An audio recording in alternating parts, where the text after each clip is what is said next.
आता काही दिवसावर गणपती येणार आहेत आणि गणपतीचं आगमन होणार आहे। पण आज आपण अशा गावाला भेट देणार आहे। जुन्नर तालुक्यामध्ये असे गाव आहे की त्या गावामध्ये कोणाच्याच घरामध्ये गणपती बसत नाही आहे। विघ्नेश्वराचं हे मंदिर हे अगदी पुरातन काळामधलं आहे, ज्याचं जीर्णोद्धार पहिले बाजीराव पेशवे यांनी साधारणपणे कालखंड 1730 ते 1740 बाप्पा हे नवसाला पावणारे आहे। हे एक दंडकारण्य असं एक वन होतं आणि इथे पराशर ऋषींचा आश्रम होता। विघ्नासुर दैत्याचा विनाश करण्यासाठी श्री विघ्नेश्वर गणपती बाप्पांचा अवतार या ठिकाणी झालेला आहे। ईश्वर म्हणजे काय, ते हे विघ्नांचे हरण करणारे असे हे गणपती बाप्पा आहेत। विनायकातील जर शास्त्रोक्त पद्धतीने आपण जर गणपती बाप्पांची यात्रा केली, अष्टविनायक यात्रा, तर हे स्थान हे 7व्या स्थानावरती येतं। तुला ह्या सुंदर 2 दीपमाळा दिसतात। याच्यामध्ये कार्तिकी पौर्णिमेला, कोजागिरी पौर्णिमेला आणि कार्तिकी पौर्णिमेला इथे दीपोत्सव हा साजरा केला जातो। गणपती आहे की गणपती बाप्पांचं ज्या ठिकाणी अष्टविनायकातील मंदिर आहे त्या ठिकाणी त्या गावामध्ये कुठे स्थापना होत नाही, मूर्तीची स्थापना होती, कारण ते स्वयंभू मूर्ती आहे।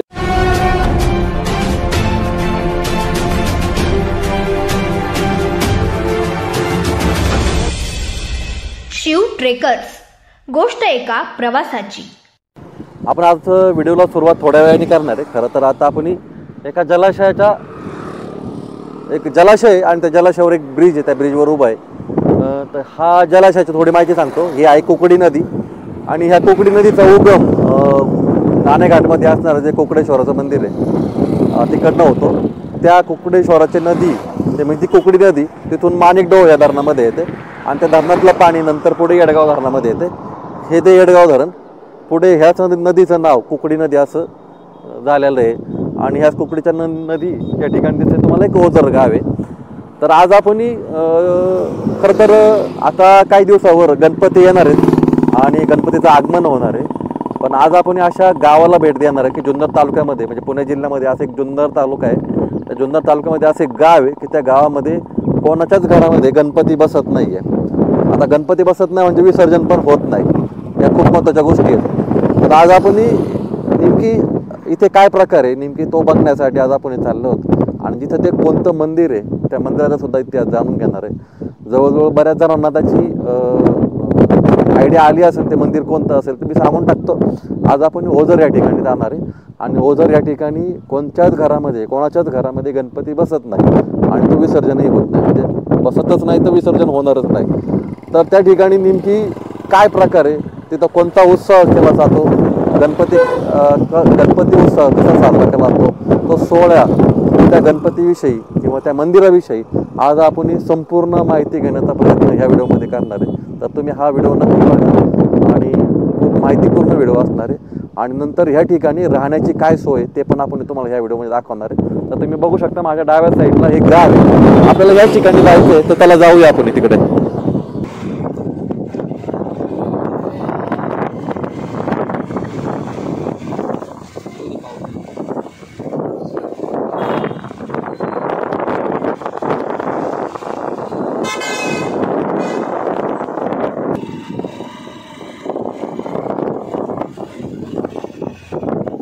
वेशीच्या आतमध्ये आल्यानंतर या ठिकाणी सुरुवातीलाच असं मंदिराच्या साईडला आपण एंट्री करतो। या ठिकाणी एक नाका आहे, या ठिकाणी तुमचे गाडीची पावती म्हणजे जो वाहन कर आहे तो या ठिकाणी आकारला जातो। बससाठी 100 रुपये आणि कारसाठी 30 रुपये। तर तुम्ही डाव्या साईडने जाता राईट साईडला तुम्ही डायरेक्ट पार्किंगमध्ये जाता आणि त्या ठिकाणी पार्किंग केल्यानंतर की तुम्हाला मंदिराजवळ त्या मंदिराच्या मेन गेटला तुम्हाला जाता येतं।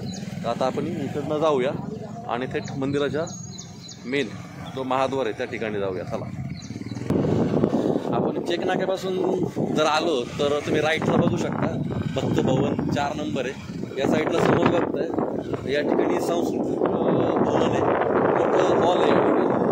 तसंच पुढे आल्यानंतर आपण डायरेक्ट त्या डॅमच्या कडेला म्हणजे नदीच्या कडेला तुम्ही गाडी पार्क करू शकता। या ठिकाणी सुद्धा तुम्हाला गाडी पार्क करण्यासाठी जागा आहे।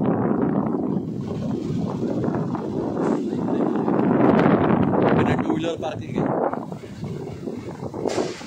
तर यापुढे गाडी न्यायला अलाउड नाही आहे। तर आता आपण जुन्नर तालुक्यातील श्री विघ्नहर श्री क्षेत्र ओझर या ठिकाणी आलेलो आहे आणि ह्या महाद्वारच्या समोर तुम्हाला या ठिकाणी भरपूर अशी दुकानं तुम्हाला या ठिकाणी सजलेली तुम्हाला या ठिकाणी दिसतात आहे।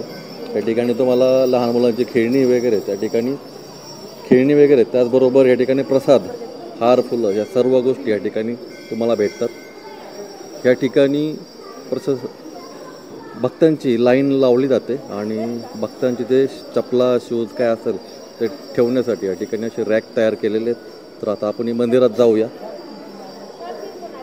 तर आता आपण बरोबर आहे या ठिकाणी जे देणगी काउंटर आहे, स्वागत कक्ष या ठिकाणी आता आहे आणि तुम्ही डावीकडे पाहू शकता या ठिकाणी महाद्वार आहे। या महाद्वारमधून आपण ह्या गणपतीचं दर्शनासाठी आपण एंट्री करणार आहे आणि आपल्या या व्हिडिओला या सुरुवात करतोय आणि ह्या गणपतीविषयी किंवा या मंदिराविषयी जी काही माहिती आहे आपण इथे जाणून घेण्याचा आतमध्ये प्रयत्न करू।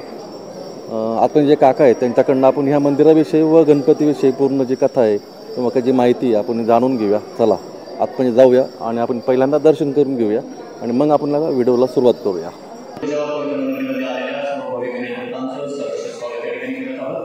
आपल्याबरोबर विघ्नेश सुद्धा आलेला आहे, तो आता दर्शनासाठी आतमध्ये एंट्री करतोय। तर चला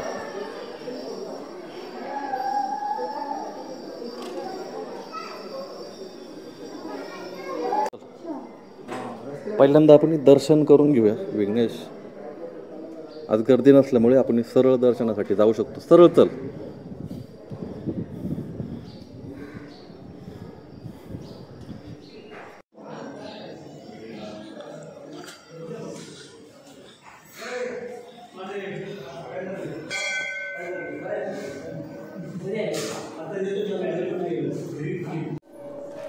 स्टार्ट। नमस्कार, आपण श्री विघ्नेश्वर ओझर गणपतीच्या इथे आलेलो आहोत। माझे नाव संतोष हेरंब जोशी, श्री विघ्नेश्वराचे मुख्य पुजारी। आमची 5वी पिढी या क्षेत्रामध्ये आम्ही या ठिकाणी कार्यरत आहोत। विघ्नेश्वराचं हे मंदिर हे अगदी पुरातन काळामधलं आहे, ज्याचं जीर्णोद्धार पहिले बाजीराव पेशवे यांनी साधारणपणे कालखंड 1730 ते 1740च्या दरम्यान यांनी हे मंदिर उभारलेलं आहे। संपूर्ण बांधकाम जे आहे हे दगडी बांधकाम आहे। गणपती बाप्पांची मूर्ती ही पूर्वाभिमुख आहे। त्यानंतर या गणपती बाप्पांचं वैशिष्ट्य असं की गणपती बाप्पा हे नवसाला पावणारे आहे आणि विघ्नेश्वर हे जे नाव आहे त्याच्याबाबत एक दंतकथा अशी सांगितली जाते की हे जे संपूर्ण भाग होता, म्हणजे हा जो संपूर्ण इथे एक दंडकारण्य असं एक वन होतं आणि इथे पराशर ऋषींचा आश्रम होता।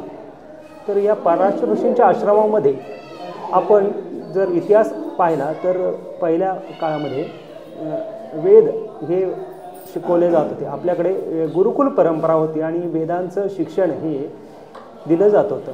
त्या काळामध्ये पराशर ऋषींच्या आश्रमामध्ये विघ्नेश्वर म्हणजे गणपती बाप्पा हे 4 वेदांचं शिक्षण इथे घेण्यासाठी आले होते।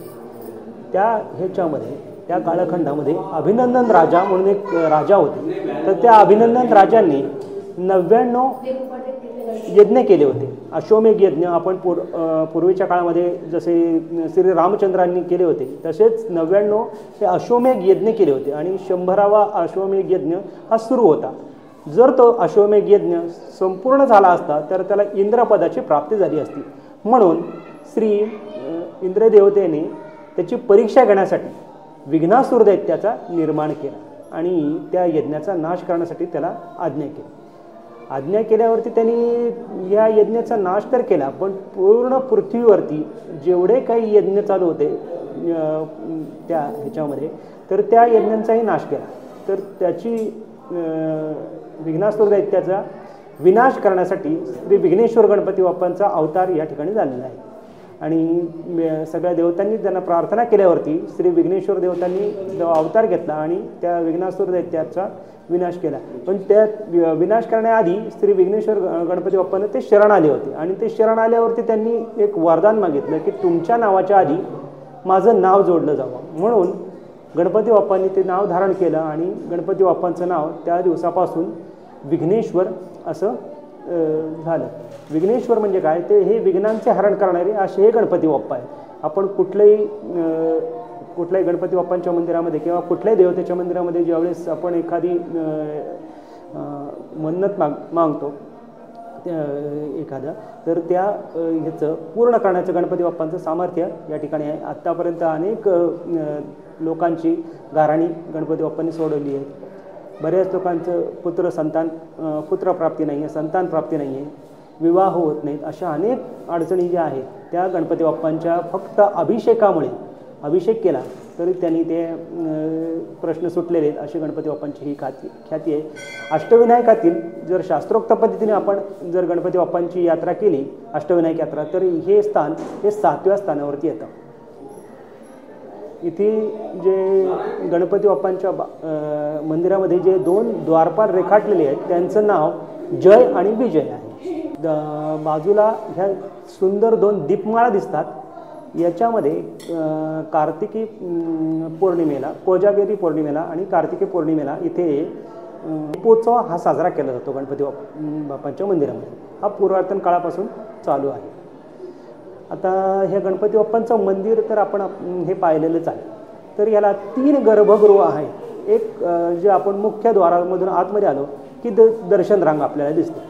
त्याच्यानंतर आपण दर्शन घेताना तिथे एक छोटीशी मूर्ती, जिथे त्या मूर्तीला आपण हात लावू शकतो, म्हणजे आपण त्याचं दर्शन घेऊ शकतो, असं की दर्शनाचं गर्भगृह म्हटलं जातं. त्यानंतर एक दुसरं जे गर्भगृह आहे जिथे फक्त आपण पूजा किंवा अभिषेक करण्यासाठी भाविकांना बसवलं जातं आणि तिथे दर्शन नाही होत. तिथे फक्त काय की अभिषेक किंवा पूजा केली जाते. आणि एक मुख्य गर्भगृह आहे. मुख्य गर्भगृहामध्ये फक्त ब्राह्मण जे आहेत इथे, जे सनदशीर ज्यांना मिळालेलं आहे पुरातन काळापासून, तेच ब्राह्मण गणपती बाप्पांची पूजा हे करू शकतात. सकाळी 5 वाजता हे मंदिर उघडलं जातं आणि रात्री 11 वाजेपर्यंत हे मंदिर चालू असतं. अखंडपणे गणपती बाप्पांचं मंदिर हे चालू असतं. अष्टविनायकातील सगळ्यात जास्त वेळ हे गणपती बाप्पाचं मंदिर उघडं असतं. की ह्या गावामध्ये, ओझर ह्या गावामध्ये कोणाच्या घरात गणपती बसत नाही किंवा विसर्जित होत नाही, म्हणजे नेमकी काय ह्या गावाचं एक वैशिष्ट्य काय? एक म्हणजे पुरातन काळातील एक दंतकथाच म्हणूयात आपण की एका भाविकांनी गणपती बाप्पांचं हे अष्टविनायकातलं स्थान, तर गावातील एका व्यक्तीने ते गणपती बाप्पाचं स्थान असताना त्याचं महत्त्व नाकारून म्हणजे कसं आहे की त्यांनी म्हणलं नाही गणपती बाप्पा मी माझ्या घरात पण बसवणार, आणि त्यांनी बसवायला सुरुवात केली. तर त्या व्यक्तीच्या घरामधील जेवढे काही व्यक्ती असतील, म्हणजे पुढची जी पिढी आहे संपूर्ण नामशेष झाली. तर त्याचा मागे एक शास्त्र म्हणूया किंवा एक दंतकथा आहे की गणपती बाप्पांचं ज्या ठिकाणी अष्टविनायकातील मंदिर आहे त्या ठिकाणी त्या गावामध्ये कुठेच मूर्तीची स्थापना होत नाही, कारण ते स्वयंभू मूर्तीचं दर्शन, त्याच्यामुळे त्या गावात कुठेही मूर्ती स्थापना होत नाही. तर दुसरं असं आहे की या ज्यावेळेस गणपती बाप्पाचं आगमन होतं अख्ख्या महाराष्ट्रात, अख्ख्या भारतामध्ये, तर त्याच काळामध्ये या ठिकाणी देवजन्म सुद्धा केला जातो. तर त्यावेळेस गणपती बाप्पा हा आपल्या बहिणींना आमंत्रण देण्यासाठी जातो. त्याची पाठीमागे काय स्टोरी आहे, काय याची जी स्टोरी कशी आहे की याची जे ज्यावेळेस गणपती बाप्पांचं मंदिर बांधलं गेलं त्याच्यानंतर हे मंदिर जे होतं ते मोरया गोसावी संस्थानाच्या अंतर्गत होतं. आणि मोरया गोसावी संस्थानाच्या पद्धतीप्रमाणे त्यांच्या रीती अशा आहेत की तिथे गणपती बाप्पांचे पद म्हटले जातात. 4 ठिकाणी 4 द्वार जे आहेत ते गणपती बाप्पांचे उद्यापासून सुरू होणार आहेत. पहिलं बाप्पांचे आपण आता ऐकत होतो हे 4 द्वार 4 दिशेला जात असतात. तर प्रथम द्वार जे आहे ते पूर्वेला उमरज या ठिकाणी जातं. तर तिथे उमा महेश्वर पूजा होते, म्हणजे महालक्ष्मीचं जे मंदिर आहे उमरज या ठिकाणी, ते गणपती बाप्पांची सगळ्यात मोठी बहीण तिला जन्माचं आमंत्रण देण्यासाठी उद्या वाजत गाजत आपल्या इथून पालखी निघते. ही पालखी परंपरा पण पेशवेकालीनच आहे. साधारण 350 वर्षापासून ही परंपरा चालू आहे. प्रथम द्वार ते सकाळी 9:30ला चालू होतं. सगळे गावातील प्रतिष्ठित मंडळींच्या हस्ते गणपती बाप्पांची पूजा केली जाते आणि त्यानंतर गणपती बाप्पांना वाजत गाजत पालखीमध्ये, आणि हे या पालखीचं एक वैशिष्ट्य असं की सगळीचे व्यक्ती चालत जातात, त्यांना बिना चप्पल चालतात, म्हणजे काही चप्पल न घालता काही संरक्षण न घेतात ते चालत असतात. हे गणपती ह्या पालखीचं वैशिष्ट्य आहे. दुसऱ्या दिवशी धनेगाव या ठिकाणी म्हणजे धनगरवाडी या ठिकाणी उमा महेश यांची पूजा होते. ओझराई माता याची त्या मातेची पूजा करण्यासाठी म्हणजे त्या बहिणीला आणण्यासाठी दुसरं द्वार हे आहे. तिसरं द्वार जे आहे ते शिरोली या ठिकाणी जातं. ते रतिकंदर्भ पूजा मांजराई माता असं त्या देवीचं नाव आहे. रतिकंदर्भ पूजा करून ती तिसरी देव म्हणजे तिसऱ्या बहिणीला गणपती बाप्पा आणायला जातात. आणि चौथं जे द्वार आहे ज्या दिवशी गणपती बाप्पांचा जन्म होतो तर ते अमराई ओझर म्हणजे इथे जवळच एक गावठाण आहे. साधारण 3 किलोमीटर अंतरावरती शेवटचे जे द्वार आहे ते त्या दिवशी द्वार जात असतं. आणि त्या दिवसाचं वैशिष्ट्य असं की पुराण काळामधील जे पेशवेकालीन पालखी जी आहे ती त्यावेळेस पितळ्याची पालखी होती. जड पालखी आहे, अजूनही आपण पाहू शकतो ती पालखी. तर त्या पालखीमधून गणपती बाप्पांचं आगमन तिथे केलं जातं. शेवटच्या दिवशी ती पालखी काढली जाते आणि शेवटच्या दिवशीच त्याचं ते पूजा गणपती बाप्पा जात असतात. आणि पृथ्वी सूर्यपूजा मुक्ताई मातेची पूजा तिथे करून तिला आगमन म्हणजे तिला आमंत्रण दिलं जातं की तुम्ही ह्या उत्सवासाठी आमच्या जन्मासाठी गणपती बाप्पांच्या जन्मासाठी यावं असे ते आख्यायिका आहे दंतकथा. जन्मोत्सव सकाळी 5 वाजता मंदिर उघडल्यानंतर गणपती बाप्पांची षोडशोपचार पूजा केली जाते. षोडशोपचार पूजा केल्यानंतर गणपती बाप्पांना अलंकार घातले जातात. अलंकार आता पेशवेकालीन अलंकार जे आहेत ते त्याच दिवशी काढले जातात आणि त्यांचं हे घातलं जातं. गणपती बाप्पाला साधारण संपूर्ण सोन्यामध्ये दागिने केलेले आहेत, हिऱ्याचे दागिने आहेत. ते संपूर्ण दागिने त्या दिवशी घातले जातात. पेशवेकालीन पोशाख पहिला होता, आता तो थोड्यासा जीर्ण अवस्थेत असल्यामुळे तो घातला जात नाही. आणि देवस्थानतर्फे त्या दिवशी म्हणजे 4 दिवस गणपती बाप्पांना पोशाख जो असतो तो घातला जातो. सोन्याची जर असलेली पोशाख जो आहे तो घातला जातो गणपती बाप्पांना. सोन्याचे दागिने घातले जातात. मुख्य दिवशी इथे द्वारपाल म्हणून जे आपण मगाशी ऐकलं जे अणिपिजे तर त्यांची गावामधील 2 अशा तरुण मुलांची ते नियुक्ती करून जसं आपण राजे महाराजांच्या काळामध्ये ऐकलं होतं की होय महाराजा असं म्हटलं जातं, तसंच तशी ते ललकारी देतात गणपती बाप्पांची. आणि गणपती बाप्पांचा जन्म ज्यावेळेस साजरा व्हायचा असतो त्या साजरा होण्याच्या आधी इथे देवजन्माचं कीर्तन साजरं होतं. देवजन्माचं कीर्तन आता यावर्षी तुकाराम महाराजांचे 8वे वंशज मोरे महाराज म्हणून आहेत, त्यांच्या श्रीमुखातून गणपती बाप्पांचे कीर्तन या दिवशी साजरं होणार आहे यावर्षी. त्यानंतर गणपती बाप्पांचं देवजन्म होण्याच्या आधी संपूर्ण पद म्हणत गावातील ज्येष्ठ व्यक्ती ब्राह्मण मंडळी पद म्हणत गणपती बाप्पा इथे घेऊन येतात. आणि पदाचं शेवटचं जे गणपती बाप्पांचं एक पद असतं की गणपती बाप्पांना आपण संस्कृतमध्ये ते एक पद म्हटलं जातं. आणि गणपती बाप्पांचा जन्म साधारणपणे 12:30 वाजता दुपारी 12:30 वाजता गणपती बाप्पांचा देवजन्म या ठिकाणी साजरा केला जातो. त्यानंतर इथे दरवर्षी म्हणजे आता प्रथा अशी आहे की ते शेरण्या दंडवत घातले जातात. दंडवत शेरण्या म्हणजे काय की जे पेढ्याचा जो प्रसाद असतो तो प्रसाद प्रत्येकाच्या घरातनं तो किती असेल कोणाचं वजन 50 किलो आहे, कोणाचं वजन 60 किलो आहे, असे एवढे पेढे तेवढे वजनाचे पेढे आणतात आणि ते गणपती बाप्पाच्या मंदिरात आणून त्याचं स्वहस्ते दान करतात. दान केलं जातं. एकही हे जे आहे ते घरी नेत नाही, हे त्याचं महत्त्व आहे. शेरणे आणि दंडवत त्या दिवसाचं हे केलं जातं. पुन्हा गणपती बाप्पाची त्या दिवशी म्हणजे मुख्य दिवशी ही 4 वेळेस पूजा होते. सकाळी 5 वाजता, त्याच्यानंतर साधारण 10-10:30 वाजता पुन्हा पूजा केली जाते गणपती बाप्पांची. दुपारी देवजन्म झाला की दुपारी 2-2:30 वाजता गणपती बाप्पांचा महानैवेद्य दाखवून पुन्हा गणपती बाप्पांचे वस्त्र बदलून गणपती बाप्पांना साधं जे एक काठाचं धोतर घातलं जातं, पुन्हा अलंकार घातले जातात, साधे अलंकार घातले जातात. आणि गणपती बाप्पांची पूजा दुपारची माध्यान्ह पूजा होते. पुन्हा संध्याकाळी म्हणजे साधारण 9 वाजता पुन्हा गणपती बाप्पांचं षोडशोपचार पूजा करून पुन्हा देवस्थानतर्फे जे दरवर्षी दागिने घातले जातात ते दागिने घालून गणपती बाप्पांना पुन्हा कच चढवला जातो. या ठिकाणी गंगा आरती आणि महाआरती पण चालू झालेली त्याच्याबद्दल काय सांगा?